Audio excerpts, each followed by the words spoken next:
Hello, hello, hello. Welcome to the 19th episode of Cut to Scene. And today we are going to be covering an old film, an old Bollywood film, which was the first feature film directed by Mr. Shyam Benegal. And the name is Ankur. It's an Indian color film of 1974, and it stars Anant and Shabana Azmi in the lead roles. This film won three National Film Awards and 43 other prizes, both in India and abroad. And it is believed that this film took the entire um, art film movement in India by storm. So yeah, pretty interesting film to get our hands on, and we just we thought that we should maybe start with the Indian art film movement and see where that goes, and probably at some point we'll also start covering the world. I mean the art movement in different parts of the world. So yeah, let's start with as usual. Let's start with some initial thoughts. What do you think? What did you think about the movie? Yeah, so I think so. Of course, I've known Shyam Benegal since I was very young.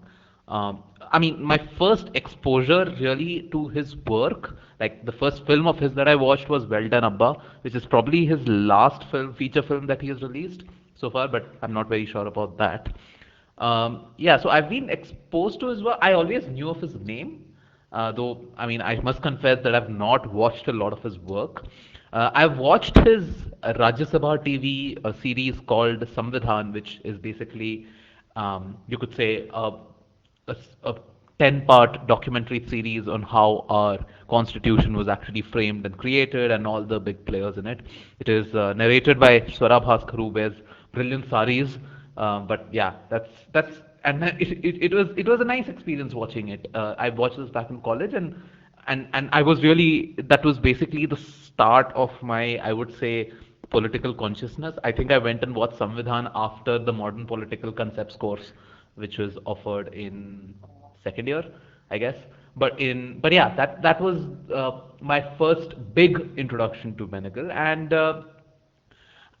to be honest, I've not watched a lot of his films, so I was really interested in watching this film Ankur, and yeah, it was a really interesting watch in the sense that I am not a big lover of old films. I generally, I would prefer watching a film post 1990 in any like be it English, Hindi, whatever, post 1990 than made before 1990, and that's why I mean I must confess that I've not watched a lot of classics. But then going back to this film, which, as you said, heralded a new movement of its kind in India, it was interesting to watch it with that context. And yeah, I think I liked the film. I thought some parts of the film were extremely well shot and edited. But I also thought that I could not place it in context of those times, in the sense, because the story of the film is something that I believe still can happen in India. So I couldn't really place it in context of the 1970s India, which I guess as we go ahead with the podcast, maybe we could shed some light on that. Yeah, but a really interesting film to watch. Right.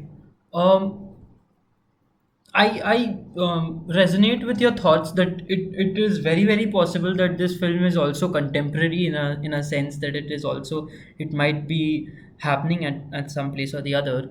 Um, at the same time, I felt that it does say a lot of things. Like I mean, there is a lot that the film has to talk about, and if you compare to like the films of that time, it is a relatively short film. It's around 2 hours. It has a runtime around 2 hours. So uh, that's good. It goes from cut to cut. Like there's not a lot of scenes which will make you feel like, oh, the movie is slow or it's going on and on. And we'd basically summarize the film for you. So essentially, the plot is around the son of this zamindar. The son's name is Surya, and he is a modern. guy who has studied, who has completed his BA and has passed, and his dad wants him to look after their farms, and so he is shifted to this rural countryside setting, and there and he has been married to a child who is who and she hasn't obviously come to the house because there is something called as gona, which will happen when the child grows up, and then she'll come to the household. But before that, so Surya moves to the village, and in the village he meets Lakshmi, who is essentially a worker, a caretaker of sorts for the farms as well as the household. And Lakshmi has this husband, Kish Kishtaya,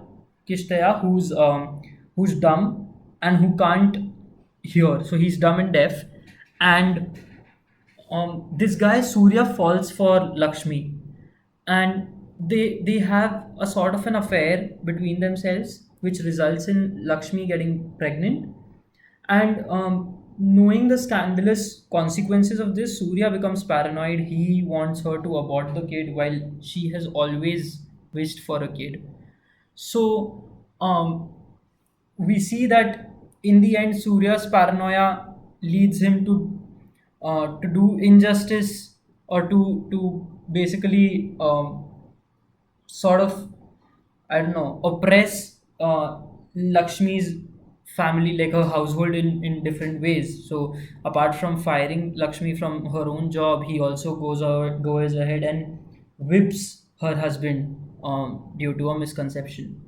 So yeah, is that a good enough summary? Do you think I've missed anything that is important? No, I mean the only thing I think things that I think you have missed are the themes that underlie all these happenings in the film, and I guess that we anyway going to discuss. So yeah. Right, right, right. So let's dive first into the technical aspects, of course.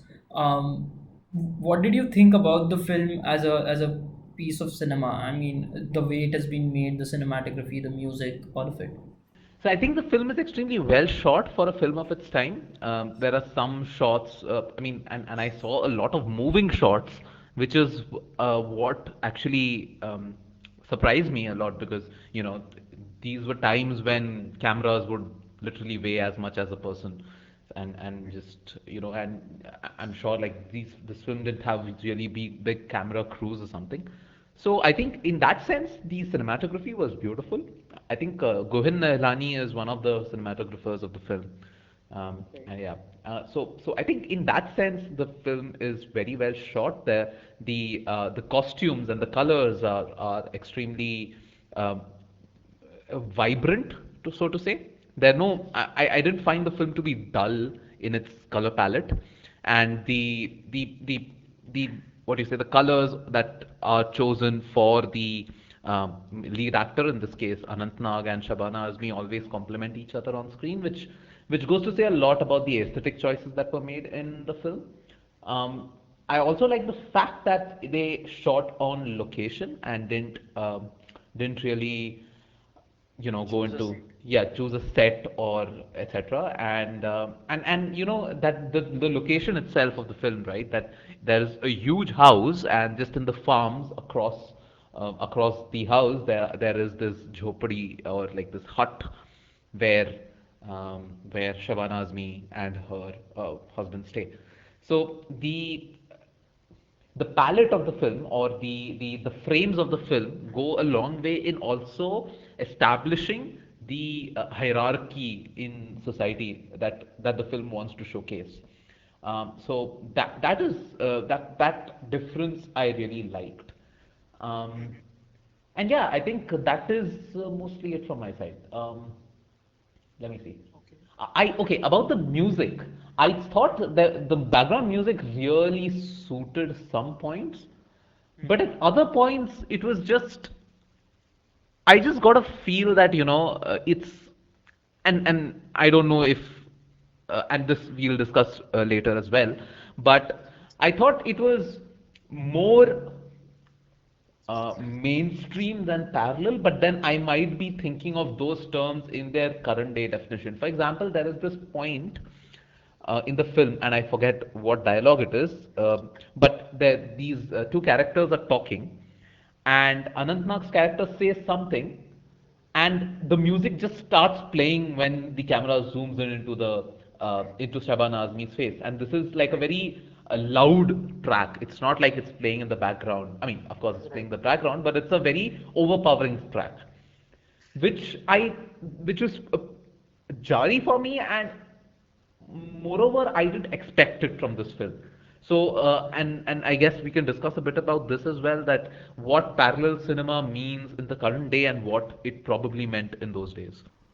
Yeah, I mean, to me, I just felt that one, like the thing that caught my eye was, and probably this is also because of Amazon Prime, I don't know, that the quality of the shots was really good. It was not grainy at all. It was not, um, even the frames, if you look at them, they were remarkably clean. I mean, I noted that early in the movie, I think in the first 5 minutes post the temple scene, there is this shot of some people passing through the landscape against, and we can see their silhouettes against a blue and orange sky, and that's a very soothing, very beautiful frame. So that caught my eye, that the cinematography, so to say, was very soothing and very nice. But at the same time, there were, during the movie, there were some jari shots, as you said. Like, I can remember some shots where we just randomly cut to Shabana Azmi and then cut back to wherever Anant Nag was sitting with whatever he was doing. So, for example, there is this scene where Anantnag is getting his beard shaved, and he's outside his. This is early on when he has moved into the village, and he's sitting outside, like in his courtyard, and he's wondering what Shabana Azmi's husband is doing there. And we see Shabana Azmi sitting quietly in the kitchen, and she has this look of sorrow on her face, and that shot just randomly cuts back to the exterior, and there is no explanation. Like, I couldn't find an explanation to that. Like, I get that maybe you want to show that the character is melancholic, or maybe the character is sad, but then it did not have any continuation to it, is what I'm saying. So there were establishing shots like these. Later in the movie, like just before the climax, when the guard, the what is Patel police, yeah, when he comes to sort of ask Anant Nag to give some help for Lakshmi. I mean, Anantnag is very nervous, and we have a random shot where we see him twitching the handkerchief in his hands because he's very anxious, and then we cut back. So there was some jari moments, but apart from that, I thought the acting was very nice, especially on the female leads part. The nuances, because also there were a lot of close-ups in the movie. So because of those close-ups, and when close-ups happen, the pressure on the actor to just communicate their feelings only with their facial expressions increases a lot. And throughout the movie, you can understand what Shabana Azmi's character is going through, like the sort of dilemma she is in. Right. So in that sense, it just technically felt very sound. As far as the background score is concerned, I don't know. I have this weird feeling that whatever old movies that I've watched in Bollywood, they have.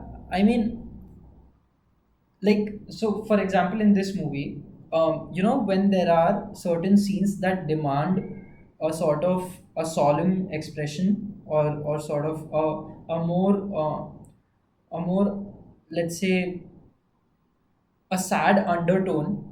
I mean, and those scenes are given um, a heightened high tempo music, and then for some reason that feels very out of place. Exactly. That's exactly what I was talking about when I was saying, and in that sense, it did feel any different from mainstream cinema. And as we talked, like this film is said to have heralded the parallel cinema movement, but in that sense, it was still mainstream cinema.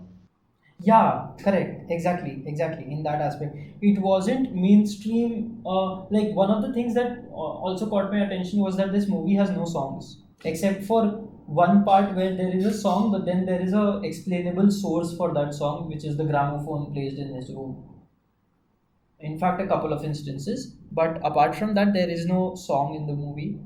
I mean, even from my side, I think that is pretty much it. So one thing I wanted to ask you is, what do you think about the writing though? Do you think the writing itself is continuous? For example, the characters, as we go through the story, do you think the characters' change of mood or change of mind is well justified? Let's just take one example, right? So the way you know. Um, let's say Anant character starts lusting for Lakshmi's character. Um, what do you think? Do you think it was justified? Because I personally thought that it was just too sudden. Because there's this one establishing shot of when. So there's this one shot where he goes to Lakshmi and tells her कि मतलब तुमको क्या problem है and things like that, something like that, right? Yeah, why you cry? Yeah, but just before that, he has a very I would say even rude sort of attitude towards her. So the change of mind didn't sit very well with me in the start. Though I think that inconsistency in the writing was not there for the rest of the script after that. I thought there the this change of mind was not shown adequately. Oh, okay. That's I don't know. That's sort of weird because for me it was very very expected. Like I could clearly see it coming because it started early on, right? He moved into the house. He spoke to Lakshmi. All of that happened. The first time he sleeps and he wakes up, and Lakshmi is doing jhadu in front of him, and he keeps staring at her, and she gets conscious for a while, but he keeps on staring. And at that very moment I was like, yeah, I mean, there is going to be something here. There is going to be a chemistry here because it was shown like that. I thought it was pretty suggestive since the beginning. Right. So it was suggestive. All I'm saying is, like, sure, was it just lust? Was there more than that? Is my question. Ah, okay, okay. So that's a different question. So, I mean, um, I'm not really sure because if you look at it, Anantnag's character like has a flip near the climax where he's suddenly very scared of the consequences of his actions, right?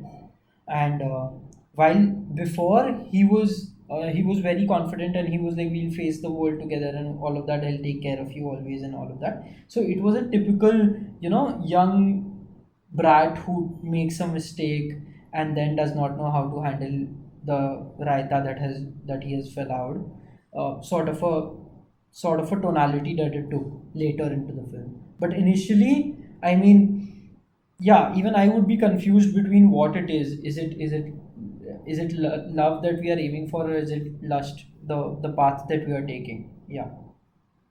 Yeah, I thought that was a bit inconsistent, but of course, I think sure, but like, towards the end, I think it's sort of kind of justified that, we are made to believe that there was no love in that place, probably. Um, and it was just probably just a moment of lust, which he, in which he, made that move onto Lakshmi. But now that we talk about it, and even like because I was thinking post the film also, there is in the initial watch I did feel like I did have sort of a negative thing towards Anant Nag's character, but when I zoom out and in the bigger picture, I don't think it is something that can be held against him also. I mean, the entire chain of events, not the last part, obviously. I mean, I see what he does as an obvious consequence of whatever was happening before that. So if you look at it, the when the movie starts early on, we look at the toxic masculinity that his father tries to project on him, the sort of disturbed childhood that he has had probably because there is this woman who's been clinging on to his father for the past 20 years, and he does not accept her as his second mother or whatever.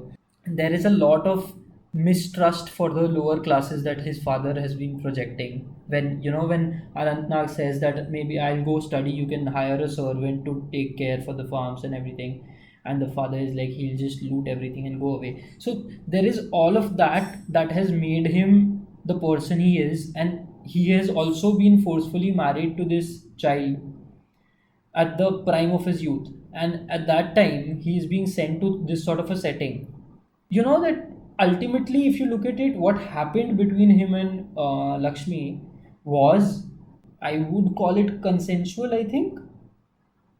Yeah, so it was consensual. So after that point, like I know that he at the end, like near the end, he's shirking off his responsibilities and he's paranoid and all of that is happening. So that is one part where he is sort of he has lost it. But before that, I didn't really ascribe things to his fault as such. I don't know. So, of course, I think, more fundamentally, this film is about hierarchies, right? I mean, it's caste, class, gender, uh, family, etc.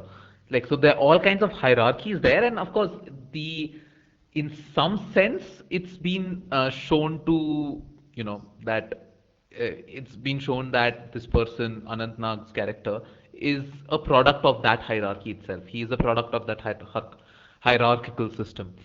And so there are a few things, of course, which you cannot attribute to him. I mean, but I think the end and the ending of the film, for example, or just like the last half an hour of the film, mistakes that he commits there, of course, can be held against him. Is my point, my view. Hmm. Which is, I guess, what even you said. Yeah. What else? Let's talk about the other characters a bit, I think, because I mean, I think the other characters are also instrumental in bringing out a lot of the evils that probably Benegal wanted to talk about with this movie. So, I mean, we could start with, let's say, the father, Anant Nag's father, who's in himself a very sort of the quintessential zamindar, the sort of zamindar that we have always pictured when we hear oppression and we hear about the sort of structure that they followed. Um, how do you think he shaped the movie?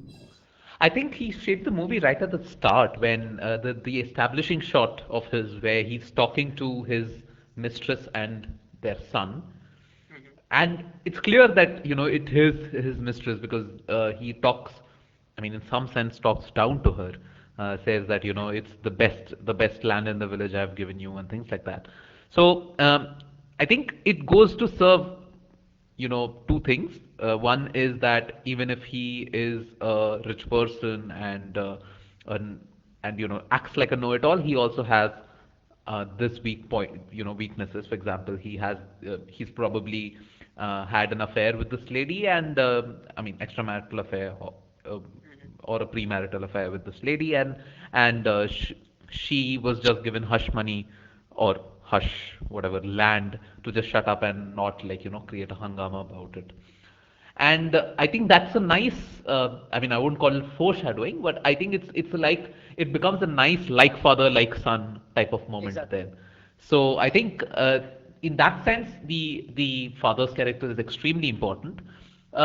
Apart from that, there is also this whole thing about you know um, like him the whole toxic masculinity angle, right? It's that is anyway there. I mean, you see that even the father is a toxic male, and you realize that when Anant Nag's character goes to the village, he's also shown to be a toxic male most of the times with all the biases. I mean, for example, he says कि मैं जात वात में नहीं मानता, but clearly he does, right? Because I mean, there are points in the film where he says कि तुम लोग यही करते हो, तुम लोग को एक कुछ help कर दो तो तुम वापस, basically you just hit the person who helps you, things like that, right? So so I mean, that is just ingrained casteism, which, I mean, I guess, like, even people of our generation who think that casteism does not exist. The thing is that most of the people have this ingrained in their own heads, right? है ना, मतलब, even even if you don't go to caste, even if there's a religious thing, right? I mean, how many times have you seen a person with a long beard being called a terrorist? Right. So that's it's always there. So I think in that sense, we could see a lot of parallels between what is going to come later in the film and the start of the film as well.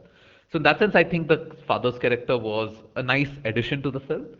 Um, I think in my opinion, the most im- not important, but like one of the nice touches that the director or the writer have added to the film is making the character of Kishtaya deaf and dumb.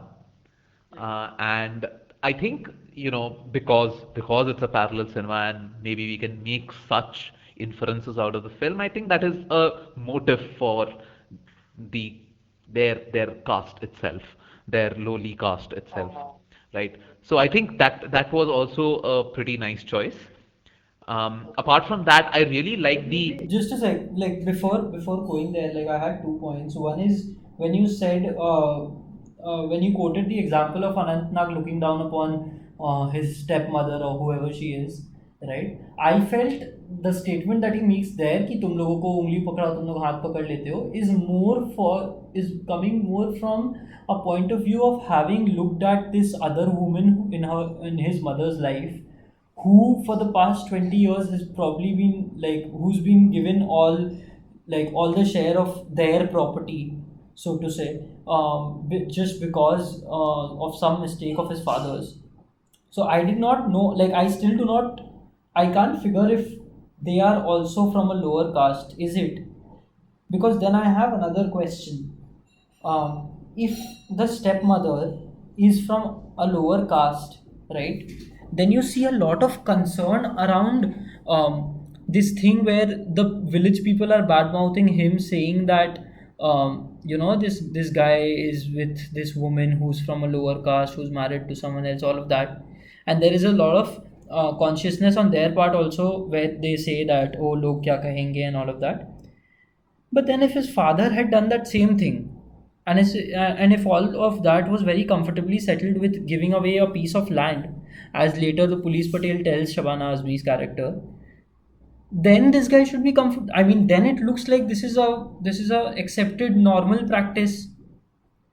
I mean, then that should be a comfortable thought, right? I mean, that should not have the sort of worry that it does. I mean, and in light of that, when you look at the father coming and warning this guy of what he's doing, there are points where the father keeps on iterating that you are responsible for yourself. I mean, तुम अपनी उम्र के हो गए हो, अब तुम जानो तुम्हारा काम जाने, whatever you want to do, you can do. But remember that there should not be any disgrace to the family and all of that. And if you look at this father, he has probably done the same thing 20 years back, but he has still somehow managed to keep the family's name. So I think it's a. I mean, of course, there is no right answer to this the question that you asked. But I think one thing that you can think of is that time heals wounds. So when the father would have been doing that crime, let's say, if it's a crime at all, um, tab it is stressful, and it is people have fear of consequences. But you know once you are Modi, you don't fear anybody else, right? I think it's kind of like that. uh, but yeah, I get your point as well. Yeah, I mean, because that was something that was like that sort of caused dissonance, and I didn't get that. Okay, another part about what you said about the guy being deaf and dumb, that I saw it as a good instrument of making the actions of Shabana Azmi justifiable, or sort of empowering her to take that step. The step Because being sleeping with Anant Nag's yeah, character. Okay. yeah, because you just so if you look at this other case that they very well depicted that case where this woman was dragged across the village to the panchayat, right? And she has this case where she has been living with another man of another caste, um, and she says that her husband, she does not want to stay with her husband, and there is also a hint of him being important there.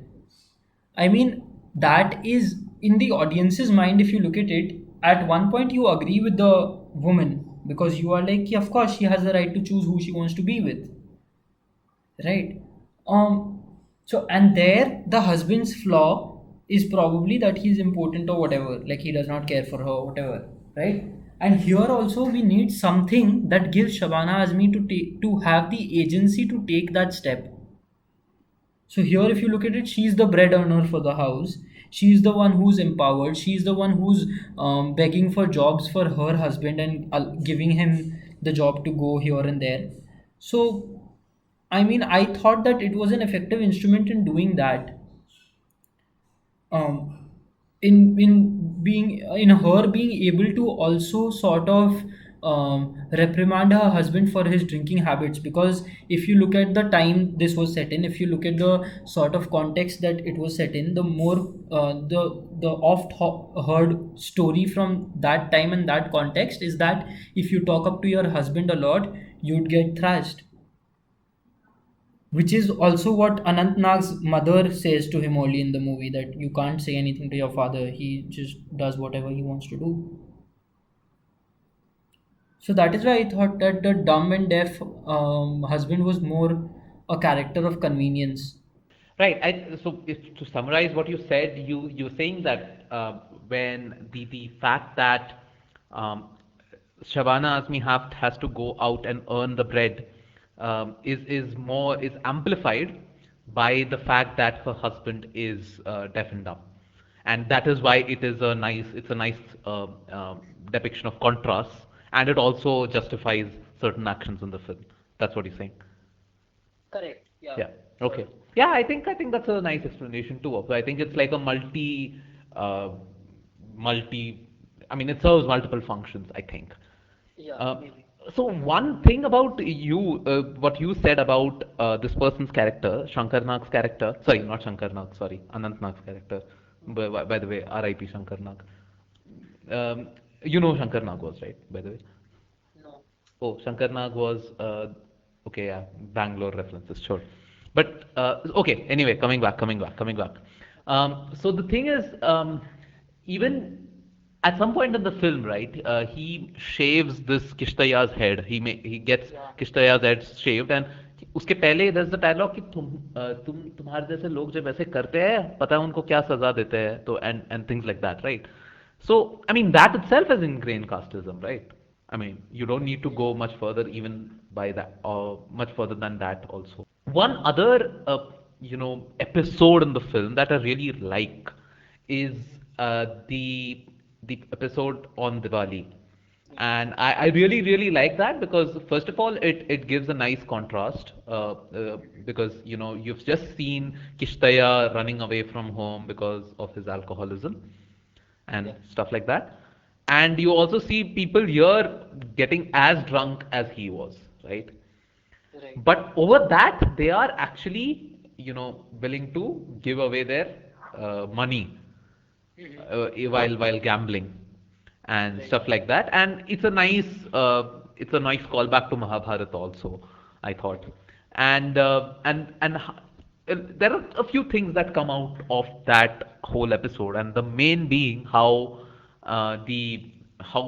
pawning the wife was such a casual thing for the person who pawned his wife, and also the person who accepted the pawn.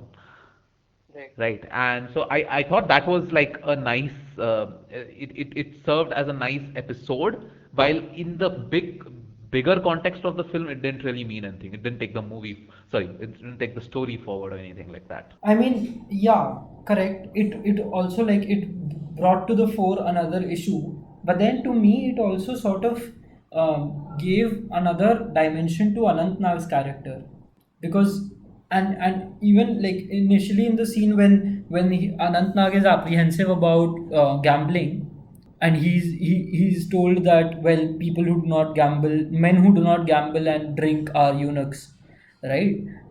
That is what is suggested. So that is another aspect of toxic masculinity that they're bringing into the fore.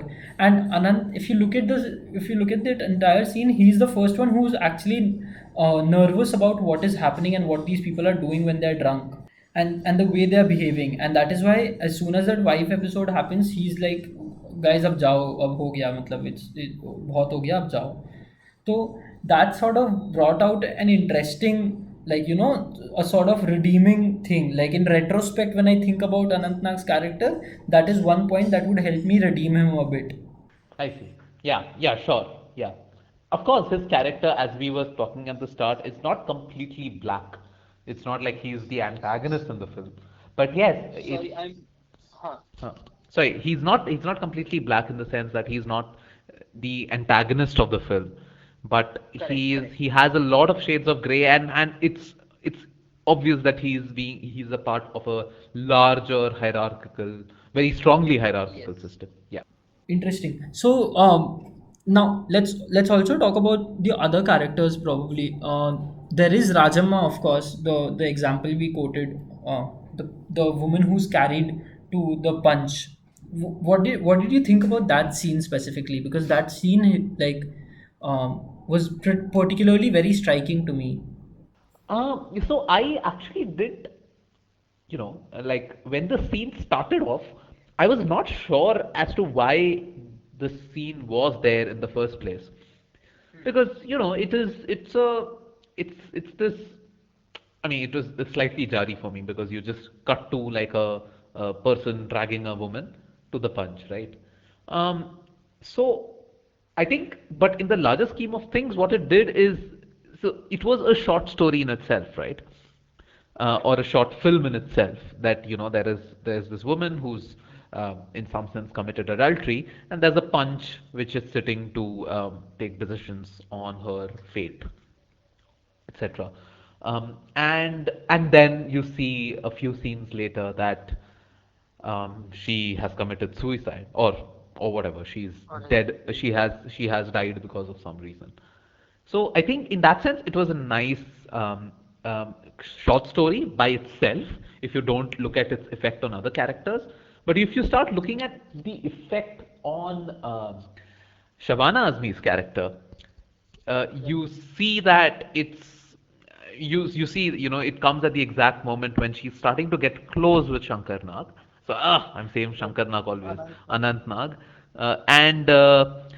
and you see that when she sees her corpse being taken away, Rajamma, right? Rajamma's corpse being taken away, she has a sudden change of mind. And I think any other way it would have been portrayed. Now imagine that scene was not in the film, and the change of mind was being portrayed as just like a literal change of mind, because without any external stimulus, that would have seemed more or less jarry to us, but it does not, because of that context that we are given from for like maybe 5 minutes in the whole film. Okay, that's an interesting take, because what I felt was one thing that scene was like really brought out for me was that was the fact that when they're giving their final judgment, they say that, first of all, they say that Panch are equivalent to her maa baap, are equivalent to her parents.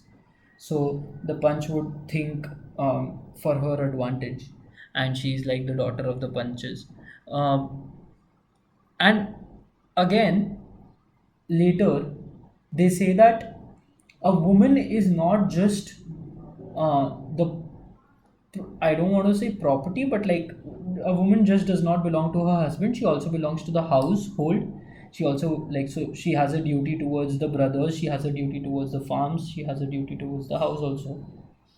And that was pretty striking to me because I can see how that point might have made sense to them in a social setting, but I can also see how weird or how absolutely absurd that point is, right? And also talking about the effect, that like it was important because it also brought out in front of Shabana Azmi's character and Anantnag's character uh, what intercaste adultery can lead to in this setting, right? So one was that, but the second thing was that I would have expected Shabana Azmi's character to be scared, right? So and that she is. If you look at it, just after the scene, she tells Anantnag's character that I'll go back to my husband. So she is scared, but then the moment he tells her that yeah, I'll take care of you, you see that that conflict is resolved. And now that I think of it, maybe it is resolved because she might have realized that, I mean, once that fact has come out, what happened with the other woman, what happened with Rajamma, she was anyways sent back to her husband, and after going back to her husband, her life was anyways destroyed.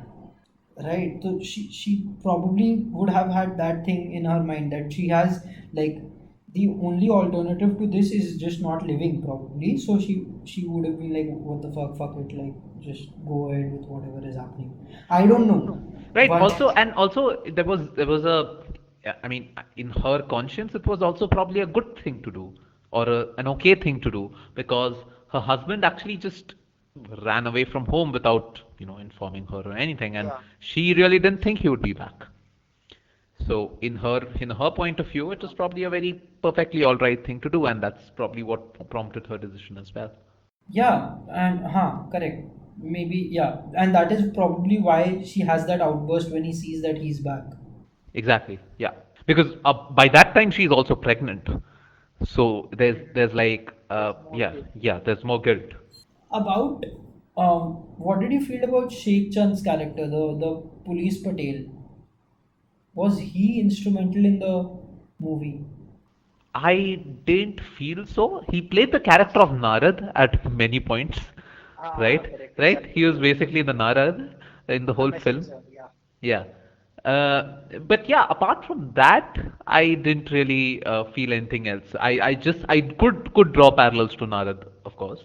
But yeah, apart from that, I didn't feel anything, that his character contributed to the film, anything fundamental. What do you think? Yeah, a similar thing. I mean, the Narad description was very, very apt. I mean, that is, I think, a very encompassing description of his. Um, he is also like you see him being that smart ass who will be like one thing in front of your face and then behind your back he'll be bitching about you, or you never really can trust that guy, right? But what was another thing that actually I resonated with it because I have seen it a lot is that conversation that he has with the पान shop owner where he says that ये लोग थोड़ी किताबें क्या पढ़ लेते हैं इनका सिर चढ़ जाता है and all of that, right? That was, I mean, have you heard that sort of a taunt in your settings? I'm not sure. But in what context? Of course, I've heard it. Like, I mean, I've heard it from a lot of people, I would say. Like, because I mean, this taunt is classically also used against anybody who tries to, any junior member of the house who tries to, Correct. raise a point. So Right. yes, this has happened to me. But could you throw light on what context you actually mean? No, the same context. I mean, I was asking if you've been on the receiving end of such a comment. Receiving end of such a comment. Not in a long time, no. I mean, probably when I was really young, yes. But I've seen other people on the receiving end of this comment. Right, Yeah, right, right. yeah. So I've seen second, third persons. So yeah. And then of course, after this there is the character of the new bride, like the younger bride, yeah.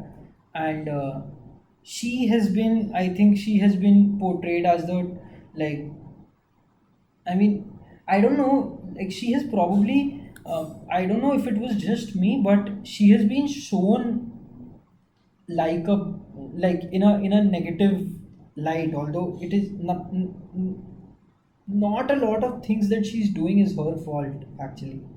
Yeah, I mean, I just, it's, yeah, I thought it was like more like the classic step Sotan wala Huh. dynamic that was playing out.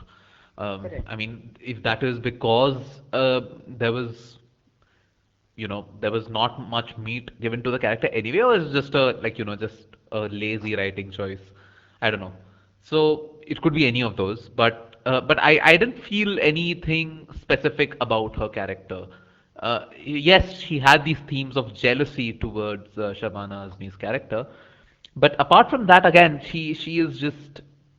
Yeah, I mean, like there was an attempt to give her shades. For example, give her different shades. So there are moments where she's acting sweet. She's Uh-huh.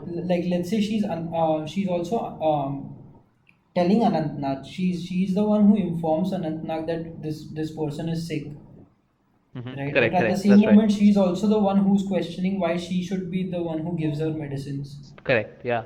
Then there is also the point where she is the one who offers Lakshmi some food when Lakshmi comes to look for a job. Yeah, and there was absolutely no need for her to do so, but she does. So I don't know exactly where to place her character, except that yeah, probably she's a child who's trying to deal with the insecurities that come along with this sort of a situation. That's true. And I couldn't quite place, again, with her character, I could not place the change of mind very much. Is it just because Shabana Azmi's character is pregnant? It could be. Because as we have seen that theme being used even in films like Kahani, right? That um, if you make your character a pregnant woman so that at least in the popular sense, she gains sympathy from people. So Right. that could easily be one catalyst to change the mind. But if that is not, I'm at a loss to explain why she changed her mind also. Right, right. Okay. And apart from all of these people, I felt that one more character is a character of significance, or a character who could be given thought to, and that is the kid. Uh, because it is the same child who complains about Kishtaya, that he's been stealing the toddy. It is the same child who stands outside the gate on Diwali, and it is the same kid who's at the end flying a kite and who throws a stone and breaks the window. So what is like? I am guessing there is a significance because the same kid is used. Right. And actually, I didn't notice it was the same kid for some reason. Yeah, Uh, it was. oh, okay. Um, yeah. What do you think? I don't know. I saw that kid like probably something like that kid is truth. Like that kid is basically the one who's seeing everything and who shall sort of give justice when the time is right. Yeah, if you take the first and the last instances, so Correct. clearly the first thing what he's doing is he's telling his master, or if you should call him that, that this guy is doing a wrong deed and he's stealing stuff. But yeah, in the end, it is him who's throwing stones at his own master's house.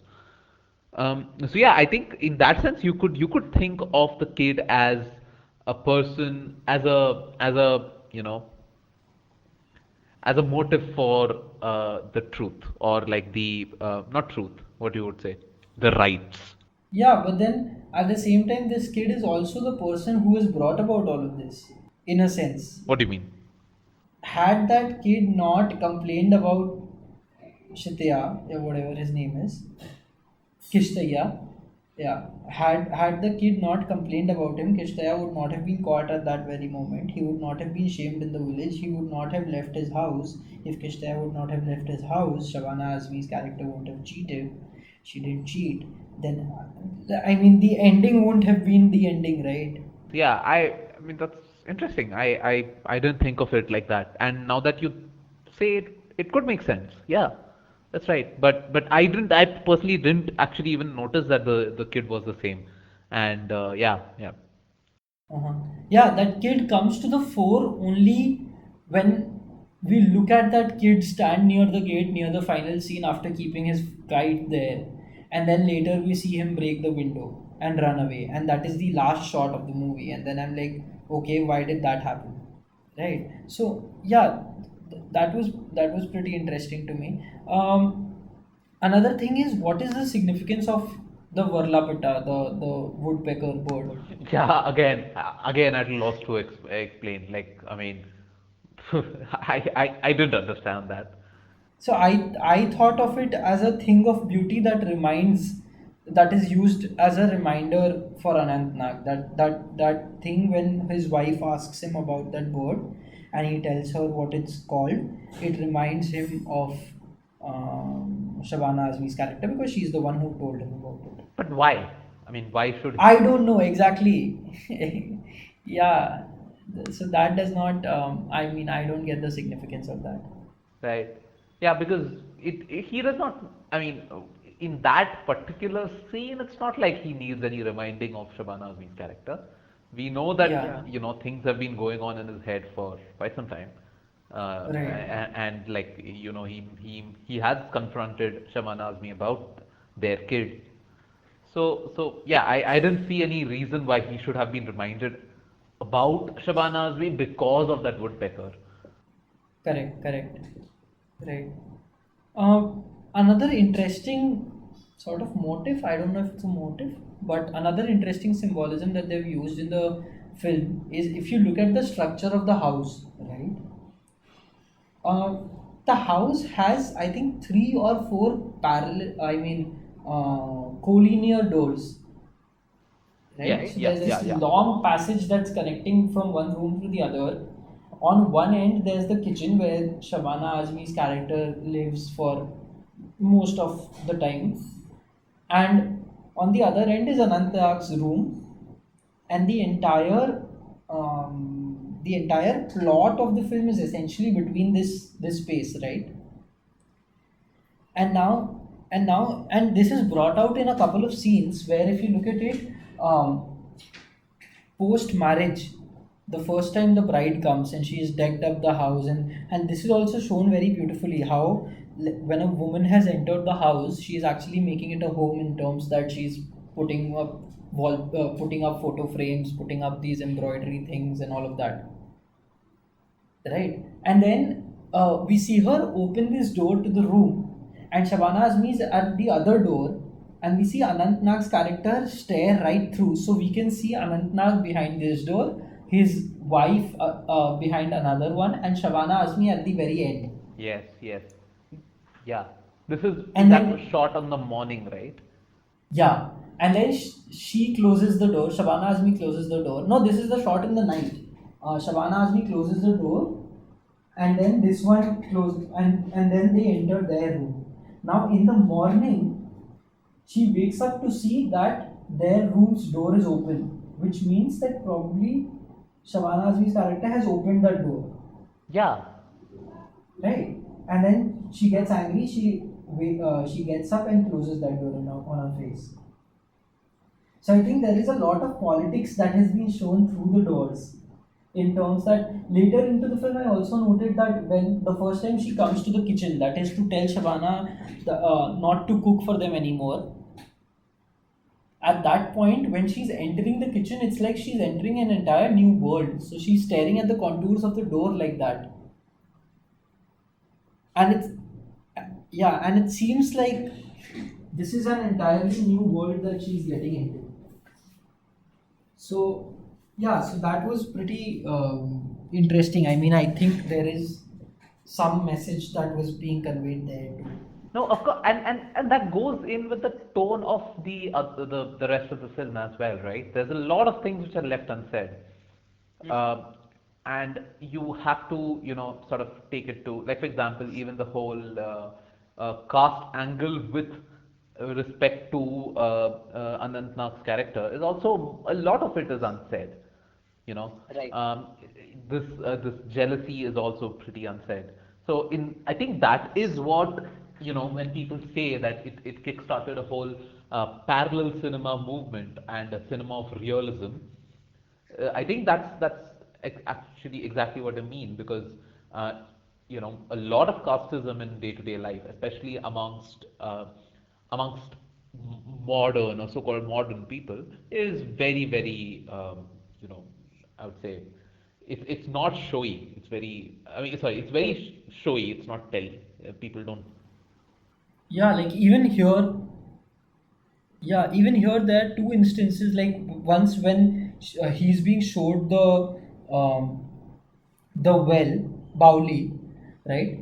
And the second time when he goes to the Bauli to look at the and he sees that there are a lot of women there, and he calls out to Lakshmi, and then he sees a cobra also, right? And both the times there is a look of disgust in his face because there are these other women who are using the Bauli, right? At least that was my understanding, that is why he's called Lakshmi at the first time to complain. And then What is that if it is not casteism then? Yeah, exactly, and it's so true because that's how casteism really works. It's not something that I mean, in some sense, it's ingrained in you, but you won't say that I say like a lot of very few people in today's day and age, at least among the modern crowd, will make the statement that if a person is of X and Y caste, they are just whatever, attached, gali or whatever. But it will reflect in their actions, and that exactly is what I think this alternative cinema movement that started was basically about that you don't need to be all you know express conflicts through songs and things like that. You can instead just show it and be done with it. I think that was the philosophy of these things. Yeah, probably. And this brings me back to the question that um, that I was asking and that we thought we would discuss here, because I couldn't then put it in context of the whole difference between mainstream cinema and parallel cinema, because there in like there are these of course we talked about the soundtracks used. I thought even the acting at some times was overly expressive rather than realist. So when in today's day and age, when you think about realistic acting, let's say you would ascribe it to somebody like Irfan Khan and the Lunchbox, or Lunchbox, whatever that movie was called, right? I mean, though the story there is something out of the blue, like you would not expect to get somebody else's dabba in the dabbawala system. In fact, it's literally a Six Sigma certified institution, so you probably will get your own dabba. But the point is that the acting that is on display in that film by Nawaz, by Nimrat Kaur, and by Irfan Khan is supposed to be the realistic school of acting. And till now, I used to think that when you talk about realism, uh, the the the the realistic acting is also a feature of realism in films, which I didn't find with this film. Mhm. I struggle to put it in context of the times that it was set in. Maybe in those times, this much, just showing things and talking, first of all, talking about like caste conflicts might itself be enough to call it alternative cinema. But I don't think, like, for example, if this film was made in the current day, it would not be called alternative cinema for sure. It would be somewhere in the whole Anurag Kashyap school of filmmaking. Maybe. But the tonality then would also be a bit different. Of course, which depends on the maker. Yeah. So, I mean, let's say not Anurag Kashyap, somebody else. Like, Another reason why initially when we were talking about the technical aspects of the film, when I said that it sort of the cinematography seemed ahead of its time. That is also because um, I'll quote like instances of of a couple of shots. So there is this shot when Kishtaya comes home. He's drunk and he's been given food. The camera focuses on the food. There is a zoom in on the food, and then the camera pans up to see his face, and then we look at the surroundings. I have not, as far as I remember, I have not seen that sort of a, I mean, framing choice a lot in old Hindi cinema. There is this scene when Krishnaya is drunk and he's on the bullock cart, and Lakshmi is shopping for groceries, and we see on the backdrop his cart is coming, and we look at that and the camera's focus is on the cart, and then suddenly from under the frame Shabana Azmi rises and the focus shifts to her. Again, that is something that we have seen in modern films. Yes, I am not sure how oft it was used back then. There are long pans that are there when the second instance, before, just before the cobra part where he calls Lakshmi, There is a huge camera movement there, which also seemed. I mean, it just blows my mind because to think of it in the sense that they were doing this sort of things back in the day when they had to edit on film. Yeah, I mean, So, edit and like even shoot on film, man. I mean, I think, yeah, a lot of us who, I mean, there might be some of us who have never even seen a digital, uh, you know, photo camera ever in our lives, right? I mean, people don't know what rolls are and things like that, what film is. So, and these, I mean, if you I think we often even I used to uh, extreme underestimate how heavy film is, right?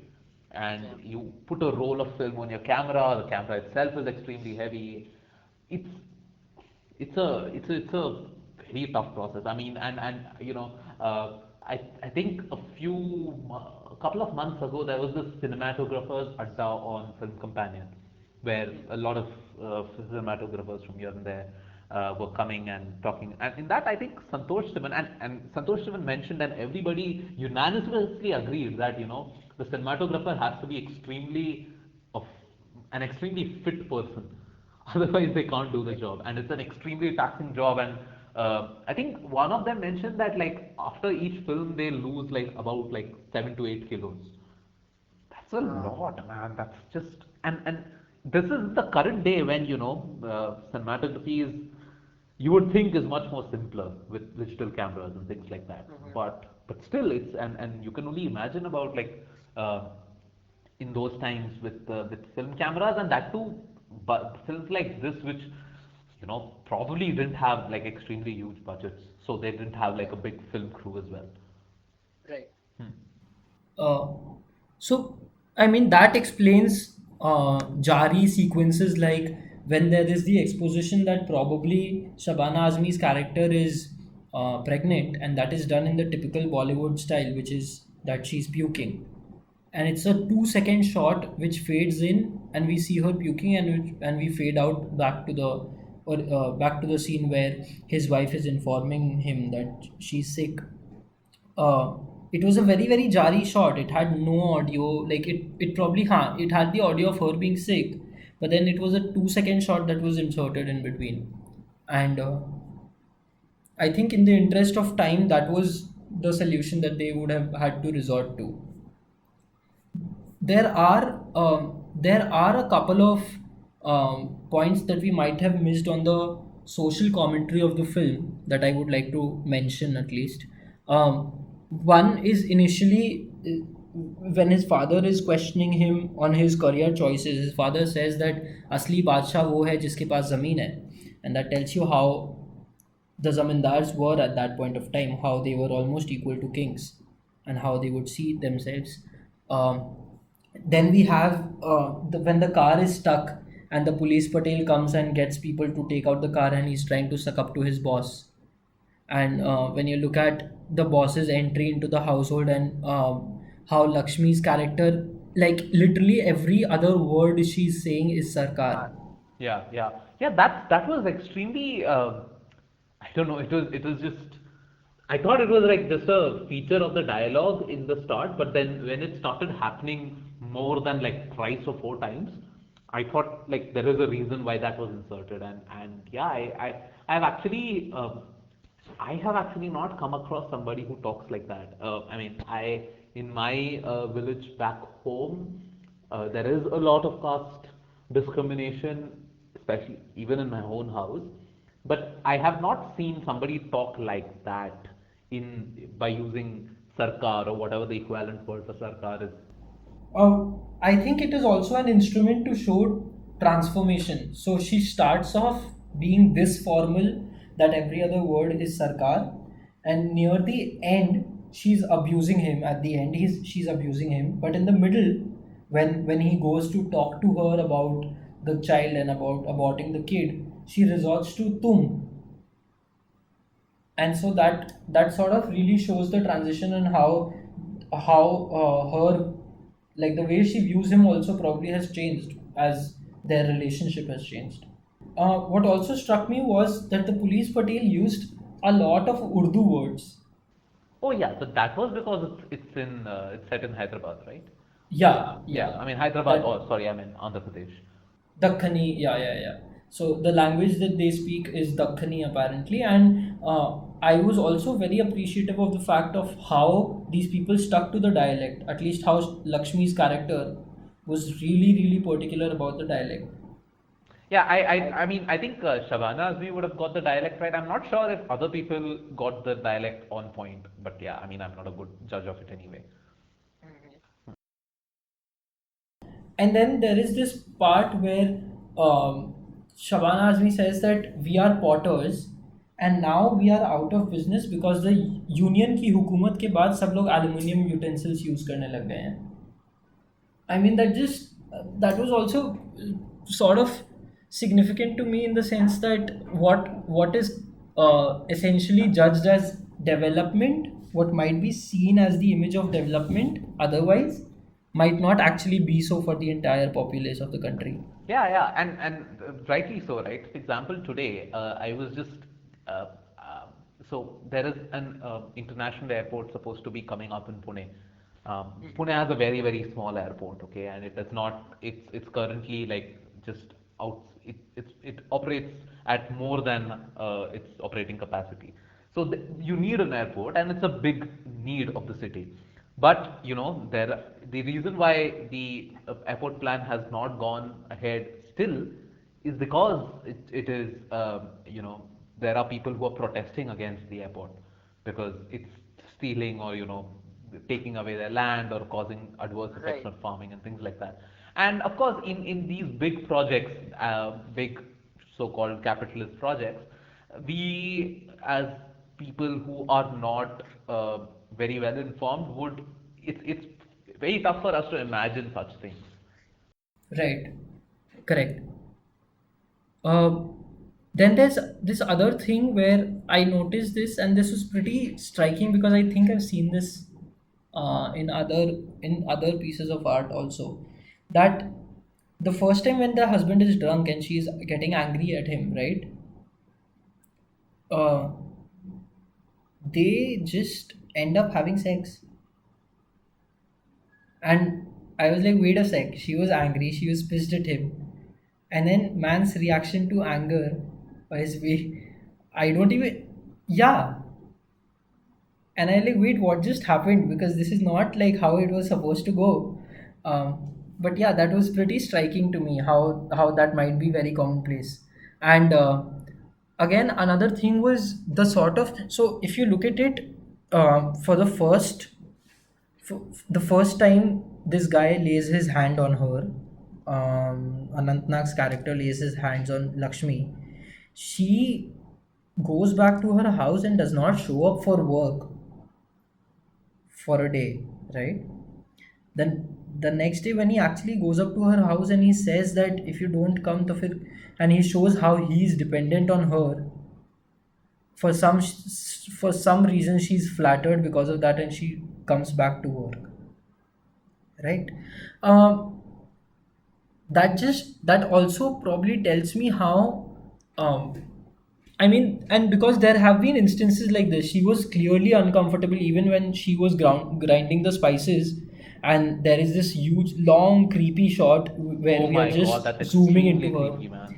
And Yeah, that's actually the shot that we talked about earlier in the podcast, right? Where he's just going towards her and asking, "कि तुम ठीक हो गया," etc. हाँ हाँ, correct, correct. And he says कि तुम रो रही हो क्या? And she's like, मैं काय को रोऊंगी? And he's like, no, nothing, just. And he gets like awkward, and then he's just staring because he's just like a random, he's a young dude who does not know his way about things. And and then at that point she's very uncomfortable and she says आपको कुछ चाहिए क्या? I mean, that also tells me that how probably power dynamics were. Like, people are getting vocal about it now, but I was just taken back to that sort of period. This is 1974. There is caste involved. There is gender involved. There is so much of oppression. Plus, there's poverty, and then there is this sort of power dynamic. And I don't know how people handle that. Um, It's yeah, I mean, it's in some sense you feel that it's a bygone era, but I mean if you look at it more closely and try to evaluate it on probably a more subjective level, that rather than just relying on numbers, you see that it's not like it's changed. I think a few months ago I was speaking to a friend about that. Abhi hamare yahan to, so there were these cases of people not being allowed to enter temples and things like that. So there was a very famous movement in the 1930s in um, in Kerala, which is called the temple entry movement, where Dalits were asking for entry into temples. And I was like कि मतलब वो तो यार 1935 में होता था, अभी तो क्या ही मतलब अभी ये सब तो थोड़ी होता होगा. The very next day after I told that to my friend, I read in on Twitter that there was a Dalit boy, a young Dalit boy who was killed, who was beaten to death because he drank water from a well that belonged to the higher caste people in Uttar Pradesh. And I was like, okay, matlab, like we are just in a bubble, and because you would expect at least things of this manner won't happen. Yeah, I mean, correct. I've been watching the same show that you mentioned earlier, Samvidhan, and I'm down 5 episodes, I think, halfway down. And what is very surprising is that how, like, the same issues that were relevant back then and that was spoken about, and very heated arguments were taking place about reservation and about caste. And what was so funny was that yesterday's episode that I was watching, there was some people, I can think of Katie Shah as an example right now, who felt that the 10 years the timeline that they were given for reservation was more than enough for the oppressed classes to rise and become equal. And sadly, little did they know that 73 years down the line, probably it will not be the same. Like, it will still be the same situation. Right. Yeah. I mean, Um, it's that's the thing, right? Matlab, it's. I mean, I think though. So there's this recent film on Netflix called Serious Men, by the book of the same name by Manu Joseph. It's a really good book. The movie I have my doubts about, but then there is a really nice dialogue in that film about like अपन अपन लोग 2G है. So we are second generation Dalits, people who got reservation, who went to school and got an education, but we still are seen like those stupid fucks. I mean, we just are seen like stupid by the upper classes, right? And हमारा बेटा ऐसा नहीं होना चाहिए, जो 3G है, वो ऐसा नहीं होना चाहिए. So I think it's a nice way of putting things together, because even if you grant, I mean, there are a lot of arguments that go on the lines of कि अगर उनको एक बार, अगर फैमिली में एक बार reservation मिला है तो दूसरी बार नहीं मिलना चाहिए. uh, I mean, I think this is where this proof that ऐसा नहीं होता. Like it's not like life becomes well and good after you get reservation for the first time. right. And and then there is obviously the entire dowry thing that Shabana Azmi's character talks about how she was married to Kishtia, who was probably a man much older than she was, And and how also she disabled and things like that, right? and also disabled, and how her having no kids is probably due to her misfortune, and how unemployment, and she very casually says that he's just started drinking because of unemployment, and how that comes very casually to them. One thing that was striking was how big an event that criminal shaming practice was. Essentially, What what was shaming? Sorry. the criminal shaming practice? Uh huh. How significant was that, in the sense that if you look at it, what was it? It was that they shaved off his head and they put him on a donkey, and they made him ride around the village, right? There are far more shameful things that are done today in front of the entire country. But I mean, my question is, where have we gone wrong in terms of punishing people? Not in terms of punishing, but like, have people's self-respect gone down, that they do not care if this sort of a debauchery of their image takes place, or is it that people have just become indifferent? By people you mean who? I mean, proponents of crime, let's say. Proponents of crime, right? Crime. I mean, public shaming अभी भी हो रही है ना, किसी ना किसी तरीके से, हो रही है, हाँ. है ना? तो बट उससे ऐसा कुछ खास फर्क पड़ता हुआ तो नहीं दिख रहा. Yeah, Yeah, I don't know, man. Like it was. Whereas if you look at it in the film, there is one instance of public shaming, and that character instantly goes on a redemption arc. Like he goes out, he earns money, whatever. He comes back to his wife. No, I mean, at least in today's age, when you have, you know, so I think it's like whenever some person is shamed, let's say XYZ is shamed, there's also a counter, culture which actually tries to defend that person, right? I mean, if you're only as powerless as the man in the film, would then be nobody who comes out to defend you. But for example, if you're on, I mean, and by this I'm talking about social media shaming, because Right. that is the major form of shaming that Yeah. happens now. So and in that sense, so matlab, if you yeah, if you are as powerless as that man, there would like be voices for and against you, and both of the voices have the ability to be loud enough. Is my point. Right. Yeah. Nice. Closing thoughts. We Do you have anything to add to what we spoke about? No, I don't have much to add except that I think now I'll probably watch more of his films to get to know what really the fuss is about parallel cinema.